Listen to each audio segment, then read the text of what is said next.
ஒரு பில்டிங்க்கு டிஎம்டி கம்பி வாங்குறப்போ, எப்படி மெட்டீரியல் செலக்ட் பண்ணி மிச்சம் பண்ணலான்னு தெரியுமா? Fiber reinforced polymer rods use பண்ணி பண்ணலாம். அதாவது எஃப்ஆர்பின்னு சொல்லுவாங்க.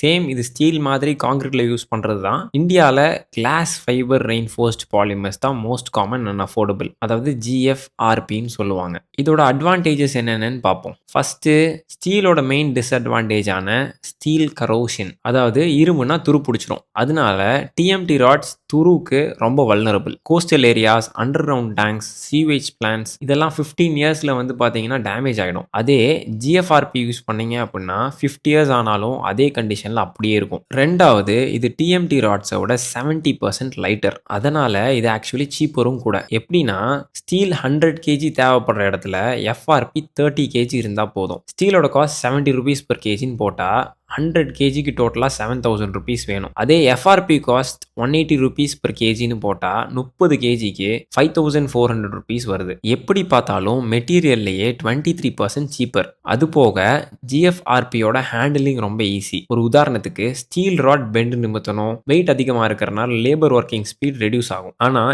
எஃப்ஆர்பி ஸ்ட்ரெயிட்னிங் பண்ண தேவையில்லை. ஏன்னா அது ஸ்ட்ரெயிட்டாக தான் இருக்கும், ரோல்ஸில் தான் வரும். ப்ளஸ் லைட் வெயிட் அப்படிங்கிறதுனால ஹேண்ட்லிங் ரொம்ப ஈஸி. அதாவது 100 மீட்டர்ஸ் இருக்கக்கூடிய 8mm ராடை ஒரு ஒத்தாலா தூக்கிட்டு போக முடியும். இதனால லேபர்ஸோட ஒர்க்கிங் ஸ்பீடும் அதிகமாக இருக்கும். மூணாவது, ஸ்ட்ராங்கர் இன் டென்ஷன். ஜிஎஃப்ஆர்பி ராட்ஸ் வந்து பார்த்தீங்கன்னா டென்சைல் ஸ்ட்ரென்த்தில் ஸ்டீலை விட ஜாஸ்தி. எவ்வளோ ஜாஸ்தி அப்படின்னா 2லேருந்து 3 மடங்கு டிஎம்டி 500D ஸ்டீலோட டென்சைல் ஸ்ட்ரென்த் ஜாஸ்தி. நாலாவது, நான் மேக்னெட்டிக் நான் கண்டக்டிவ். அதாவது MRI rooms, data centres, military bunkers இங்கெல்லாம் ஸ்டீல் யூஸ் பண்ணுறதை அவாய்ட் பண்ணிட்டு எஃப்ஆர்பி தான் இப்போ எல்லாம் யூஸ் பண்ணுறாங்க. Fifth and most important point என்ன அப்படின்னா, இதுக்கு இந்தியன் கோட்ஸ் இப்போ அவைலபிளாக இருக்கு. IS 18256/2023, IS 18255/2023, IRC 137/2022. இது எல்லாமே இந்தியாவில் அஃபிஷியலி ரெகக்னைஸ்ட். இன்டர்நேஷனலி பார்த்தீங்கன்னா ACI 440.11-22 அப்படிங்கிற கோட் இருக்கு. ஸோ இன்ஜினியர்ஸ்க்கு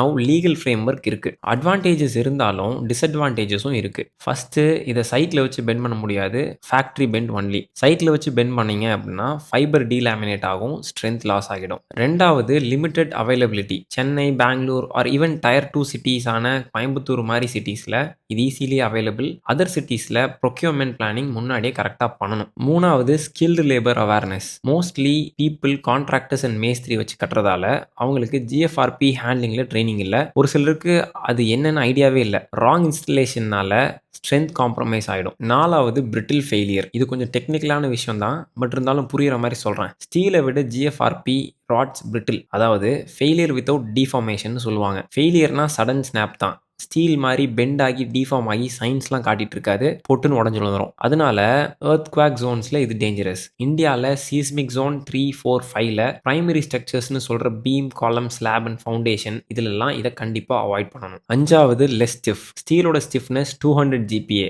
ஆனால் ஜிஎஃப்ஆர்பியோடது 40லேருந்து 50 GPa. ஒரே லோடு தான், ஆனால் டிஃப்ளெக்ஷன் அதிகமாக இருக்கும். இதனால திக்கர் செக்ஷன்ஸ் டிசைன் பண்ணுற மாதிரி இருக்கும். அப்போ எங்கெல்லாம் இதை யூஸ் பண்ணலாம்? கோஸ்டல் பில்டிங்ஸ், சென்னை, பாண்டிச்சேரி, ராமேஸ்வரம் இந்த மாதிரி ஏரியாவில் இந்த மெட்டீரியல் யூஸ் பண்ணுறது, அதுவும் ஃபவுண்டேஷனில் யூஸ் பண்ணுறது ரொம்பவே அட்வான்டேஜ். அது போக under ground sump and water டேங்க்கு, under ground sewage pipes, treatment plants இதிலெல்லாம் யூஸ் பண்ணலாம். MRI and hospital radiation rooms, X-ray இந்த மாதிரி ரூம்ஸில் இதை தான் யூஸ் பண்ணணும். மரைன் ஸ்ட்ரக்சர்ஸ் அண்ட் பிரிட்ஜஸில் இதை கன்சிடர் பண்ணலாம். எங்கெல்லாம் இதை யூஸ் பண்ணக்கூடாது அப்படின்னா, நான் முன்னாடியே சொன்ன மாதிரி எர்த்குவாக் ஜோன் 3, 4, 5ல பிரைமரி ஸ்ட்ரக்சர்ஸில் இதை அவாய்ட் பண்ணுங்க. அதே மாதிரி டக்டைலிட்டி தேவைப்படக்கூடிய காலம்ஸ் அண்ட் பீம்ஸில் இதை அவாய்ட் பண்ணுங்க.